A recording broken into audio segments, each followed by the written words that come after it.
Fala, concurseiro! Se você não me conhece, meu nome é Samuel Luiz e este é o Legisla Ação. Aula 7, parte 2, hein? A parte 1 nós já vimos, agora a parte 2. Então, se você é novo aqui, no canal, ative as notificações e, sem mais enrolação, bora pro vídeo!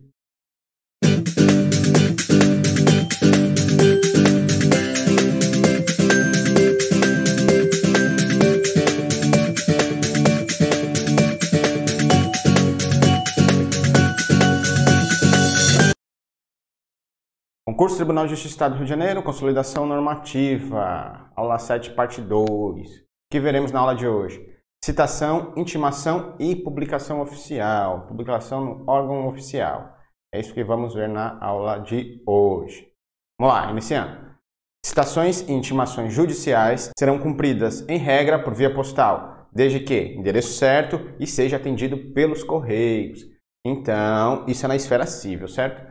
Na esfera civil, se foi atendido pelos correios e a pessoa tiver endereço certo, será por correios. A regra é citações e intimações na esfera civil, correios.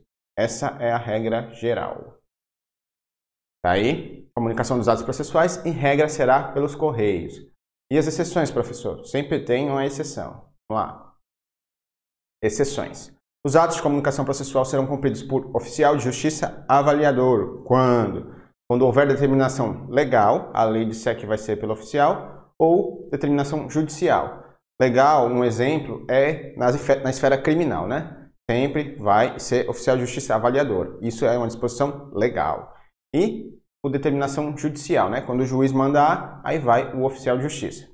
Quando o autor justificadamente o requerer, né? Ele vai peticionar lá no processo, pedindo para que seja o oficial de justiça.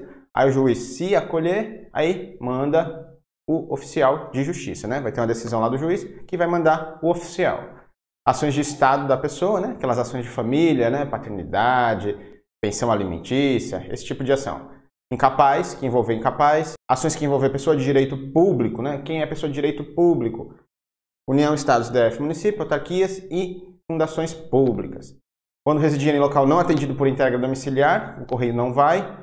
Quando frustrada, entrega pelos correios, né? O carteiro foi lá e não encontrou a pessoa, ou frustrada a realização do ato por meio eletrônico, né? Foi lá para o sistema, a pessoa não teve acesso à citação, intimação, ou qualquer outro ato processual.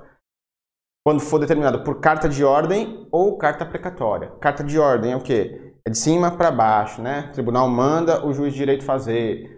Ou carta precatória, né? Que é um instrumento de cooperação judicial, né? Então, um juiz de um canto pede uma ajuda para o juiz de outro canto, né? Por meio de carta precatória. Então, quando pedir essa ajuda, ele vai ser cumprida pelo oficial de justiça. Ou medida urgente, que requeira o oficial de justiça. Então, todos esses casos aí são as exceções. A regra é os correios, hein? Isso na esfera civil. Vamos lá. Nesses dois casos acima, quando houver determinação judicial ou quando o autor justificadamente o requerer e o juiz determinar por uma ordem judicial, os mandados serão instruídos obrigatoriamente com essa ordem do juiz, que determinou o cumprimento pelo oficial de justiça avaliador. Então, quando o juiz mandar, a ordem que o juiz mandou vai junto com o mandado de citação, intimação ou outro ato processual, né? Então, esse aqui vai acompanhado da ordem do juiz. E nesses outros dois casos, quando não for atendido pelos correios, ou quando o correio foi e não deu certo, ou foi tentado o meio eletrônico também não deu certo, os mandados deverão ser instruídos com certidão do serventuário dizendo essas situações, né? Que o correio tentou e não deu certo, ou que não é atendido pelo correio, ou que foi tentado por meio eletrônico e não deu certo. Então, vai uma certidão lá do serventuário dizendo essas situações. O cartório fará constar obrigatoriamente dos mandados qual dessas hipóteses aqui está indo, né? Por que o oficial está indo? Vai lá, tem uma certidão do serventuário dizendo por que ele está indo. É falta funcional a indicação proposital equivocada. Se o serventuário falsear essa informação, ele vai responder por isso. Vamos lá. Nas varas de competência criminal, citação, intimação será feita unicamente por oficial de justiça avaliador. Nós falamos isso, né? A regra é os correios, lá na esfera civil. Na esfera criminal, somente oficial de justiça. Tanto para citação, intimação, vai oficial de justiça. É pessoal. Aqui é a intimação. Citação será pessoalmente. Da publicação no órgão oficial. Qual é o órgão oficial de publicação no Estado do Rio de Janeiro? É o Diário de Justiça Eletrônico do Estado do Rio de Janeiro. é o órgão de divulgação dos atos judiciais, de todos os processos em tramitação no Estado, nas comarcas do Estado do Rio de Janeiro. Então, o órgão oficial de publicação do Poder Judiciário é o Diário da Justiça do Estado do Rio de Janeiro. Esse é o órgão.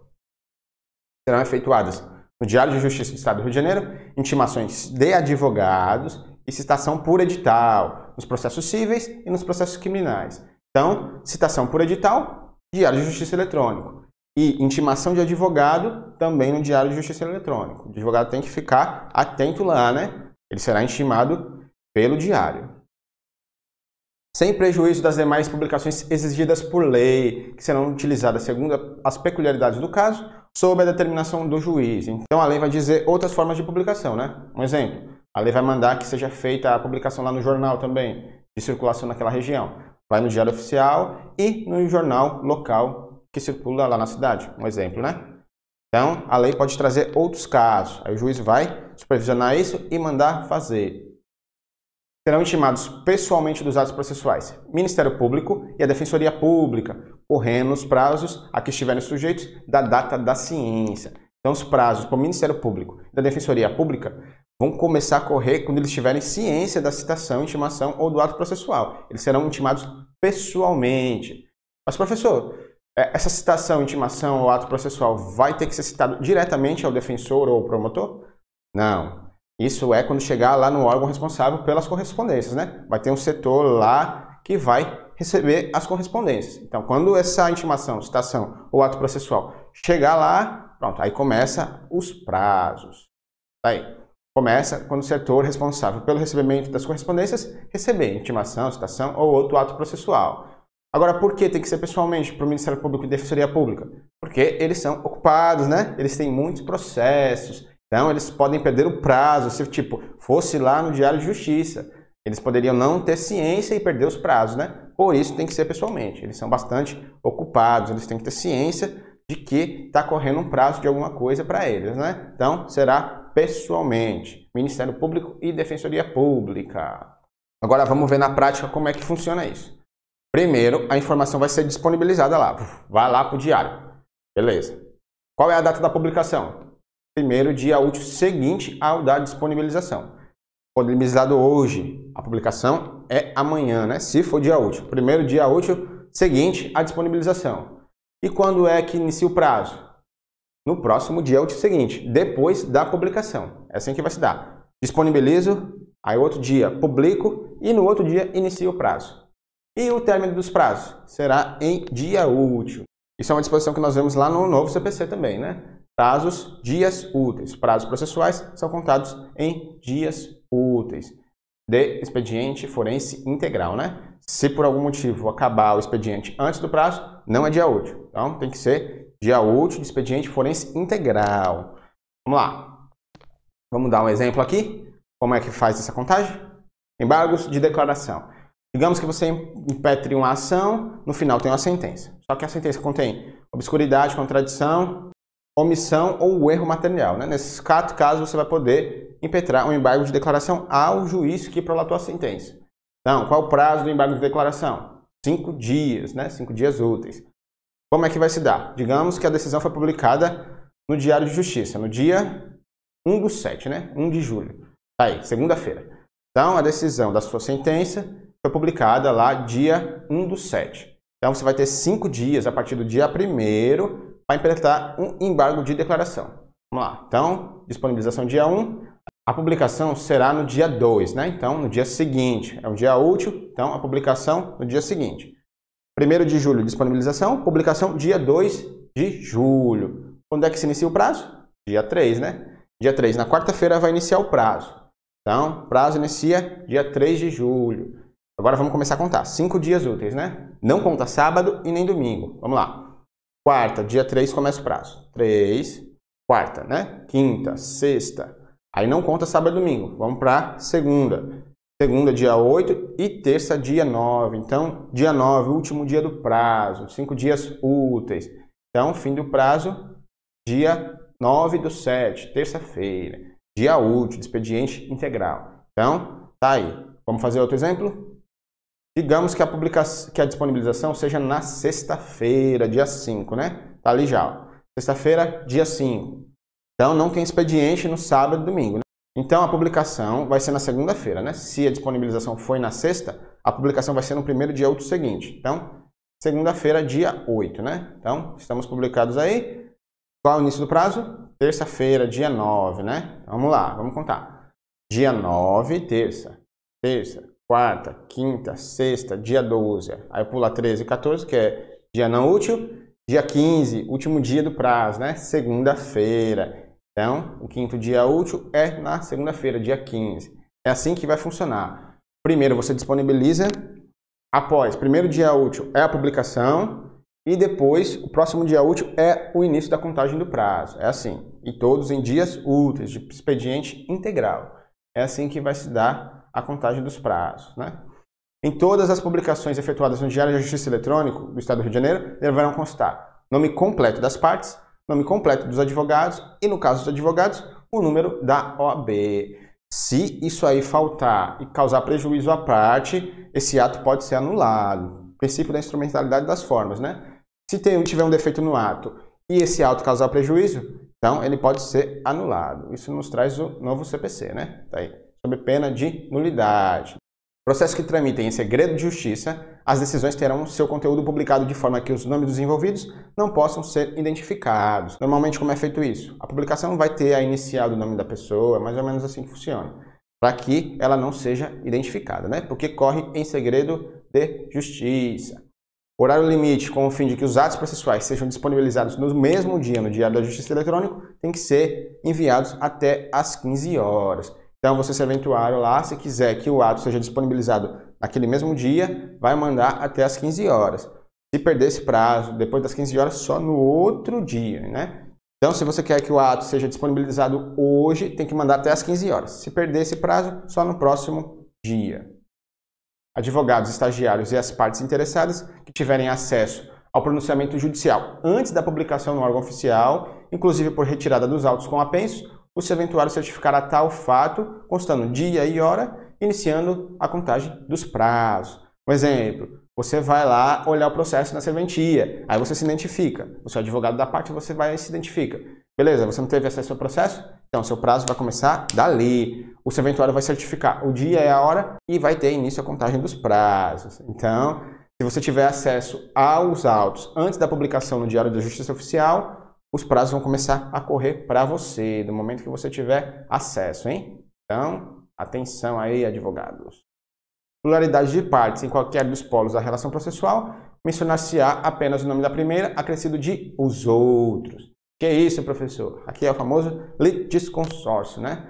Digamos que eu, mais 99 pessoas aí, concurseiros que estão me assistindo, entremos com uma ação contra o CESP. Então, nós vamos entrar com uma ação só, né? Nós vamos entrar em litisconsórcio. Então, a publicação vai fazer o quê? Vai mencionar apenas o meu nome, acrescido de os outros, né? Os outros concurseiros. Então, é assim, pluralidade de partes, tanto ativo como passivo, litisconsórcio ativo como litisconsórcio passivo, mencionar-se-á apenas o nome da primeira pessoa, acrescido de os outros. Então, é assim que vai funcionar. Salvo se requerido ao juiz e autorizado por ele, né? Se você requerer ao juiz e o juiz autorizar, aí vai constar o nome de cada uma das partes.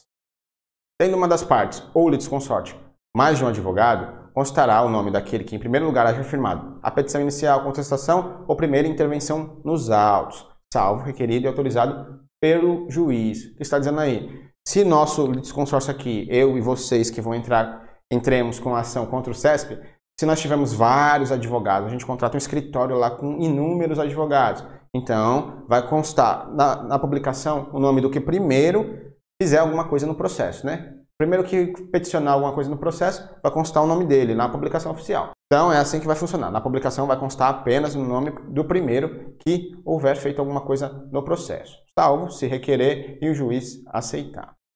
Litisconsórcio com procuradores diferentes, figurará o nome de cada um deles. Então, digamos que o nosso litisconsórcio, cada um de nós contrate um advogado. Então, eu tenho um advogado, esse tem o seu advogado, o outro tem o seu advogado, todo mundo tem um advogado próprio. Então, nós temos um litisconsórcio com procuradores diferentes. Então vai constar o nome de cada um dos advogados lá na publicação, né? Então, litisconsórcio com procuradores diferentes. Se os integrantes do litisconsórcio tiverem advogados diferentes, então vai constar na publicação o nome de cada um dos advogados.